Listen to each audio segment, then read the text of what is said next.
किसी ने बड़े कमाल की बात कही है कि गुरूर किस बात का करूं जिंदगी में, मेरे मरने के बाद मेरे अपने ही मुझे छूने के बाद हाथ धोएंगे। हाय गाइस, मैं हूं आरजे कार्तिक। एक छोटी सी कहानी। ये कहानी है साउथ के एक राजा की, जिनके 3 बेटे थे। 3 राजकुमारों में बराबर बुद्धि रहे। तीनों में वो क्षमता हो कि वक्त आने पर चाहे जो राजा बने वो सही फैसला ले सके। राजा ऐसा चाहते थे और इसके लिए राजा साहब ने सोचा कि क्यों ना एक टास्क प्लान किया जाए।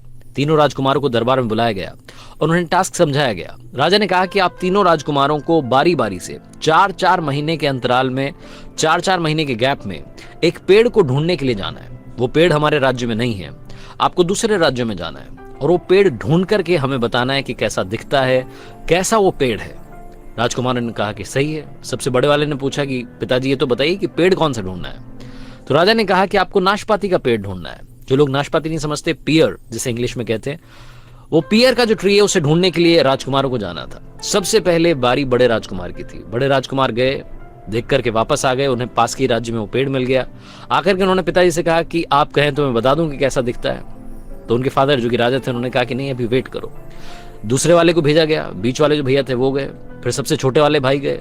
तीनों राजकुमार जब जाकर के वापस आ गए तो एक बार फिर से राजकुमारों को दरबार में बुलाया गया। सारे मंत्री वहां बैठे थे, बाकी छोटे छोटे राजा वहां बैठे थे और जो महाराजा थे, जिनके राजकुमार थे, उन्होंने कहा कि अब बताओ आप कि आपको वो पेड़ कैसा दिखा और कहां मिला। सबसे बड़े वाले ने सबसे पहले बताना शुरू किया। बड़े राजकुमार ने कहा कि पिताजी, हमारे पास के राज्य में मुझे पेड़ मिला और लोगों ने कहा कि यही नाशपाती का पेड़ है, लेकिन आपने क्यों भेजा? मतलब वो तो सूखा सा था, टेढ़ा मेढ़ा सा था, मतलब किसी काम का नहीं था। मुझे समझ नहीं आया कि आपने नाशपाती का पेड़ देखने के लिए मुझे भेज दिया। वो ये बोल ही रहा था कि दूसरा वाला जो राजकुमार था, बीच वाला जो था, उसने ये बोलना शुरू कर दिया कि भैया क्या बात कर रहे हो? जो मैंने नाशपाती का पिताजी पेड़ देखा है उस पर हरी भरी पत्तियां थी, लेकिन मुझे एक कमी लगी, उसमें फल नहीं लगे थे। और जैसे ही दूसरा वाला ये बोल रहा था, तीसरा वाला जो सबसे छोटा बेटा था, राजकुमार था, उसने कहा कि पिताजी, ये दोनों भैया क्या बात कर रहे हैं? मैंने जो पेड़ देखा है वो नाशपाती का है। मैंने किसानों से कंफर्म किया है, आसपास के लोगों ने बताया कि ये नाशपाती है और उसमें बहुत सारे फल लगे थे, वो फलों से लदा हुआ था।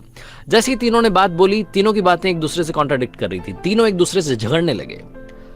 दरबार में जितने मंत्री थे, जो छोटे छोटे राजा थे, वो सब देख रहे थे कि ये महाराजा क्या करवा रहे हैं, अपने बेटों में फूट पड़वा दी, लड़ाई करवा दी। तभी राजा अपने सिंहासन से खड़े हुए और बोले कि आप तीनों राजकुमारों को झगड़ने की जरूरत नहीं है। आप तीनों ने बिल्कुल सही पेड़ को देखा है, लेकिन क्योंकि आप 4-4 महीने के अंतराल में गए, इसलिए आप तीनों ने एक ही पेड़ को अलग अलग अवतार में देखा है। आपको बहस करने की जरूरत नहीं है। तीनों राजकुमार चुप हो गए। राजा ने फिर कहा कि मैं आपको 3 बातें सिखाना चाहता था, इसीलिए इस पेड़ को ढूंढने के लिए आसपास के राज्यों में भेजा था। राजकुमारों ने पूछा कि पिताजी क्या समझाना चाहते थे? तो उन्होंने कहा कि इस पेड़ को आप तीनों ने अलग अलग टाइम पर देखा और इससे 3 बातें सीखने को मिलती हैं। पहली बात, किसी भी चीज पर फैसला तब तक ना लें जब तक आप आखिरी तक उसे ना जान लें। चाहे वो कोई इंसान हो, आपका दोस्त हो, फैमिली मेंबर हो, या कोई सिचुएशन हो, या कोई चीज हो, जब तक आपको पूरी जानकारी ना हो अपना डिसीजन ना लें। दूसरी चीज जो ये छोटी सी कहानी हमें सिखाती है, जो राजा ने अपने राजकुमारों को बताया, कि जिंदगी में कभी भी किसी को भी जज ना करें। हो सकता है कि वो वक्त उसके लिए खराब चल रहा हो। बड़े वाले राजकुमार ने सोचा था कि सूखा पेड़ था, बीच वाले ने सोचा था कि इस पर तो फल ही नहीं लगते, और तीसरे वाले ने सब कुछ हरा भरा देखा था, फल भी देखे थे। राजा ने कहा कि तीसरी बात, जो सबसे जरूरी बात है, वो ये कि इंसान की जिंदगी में कभी भी टाइम एक जैसा नहीं रहता। वही पेड़ पतझड़ में सूख जाता है और जब सावन आता है तो हरा भरा हो जाता है। छोटी सी कहानी, मजेदार कहानी, 3 बातें सिखाती है। जिंदगी में इन 3 बातों के साथ, इन 3 लेसन्स के साथ कर दिखाओ कुछ ऐसा कि दुनिया करना चाहे आपके जैसा। याद रखिए, हर सोमवार सुबह 9:30 बजे मेरे चैनल पर एक नई कहानी।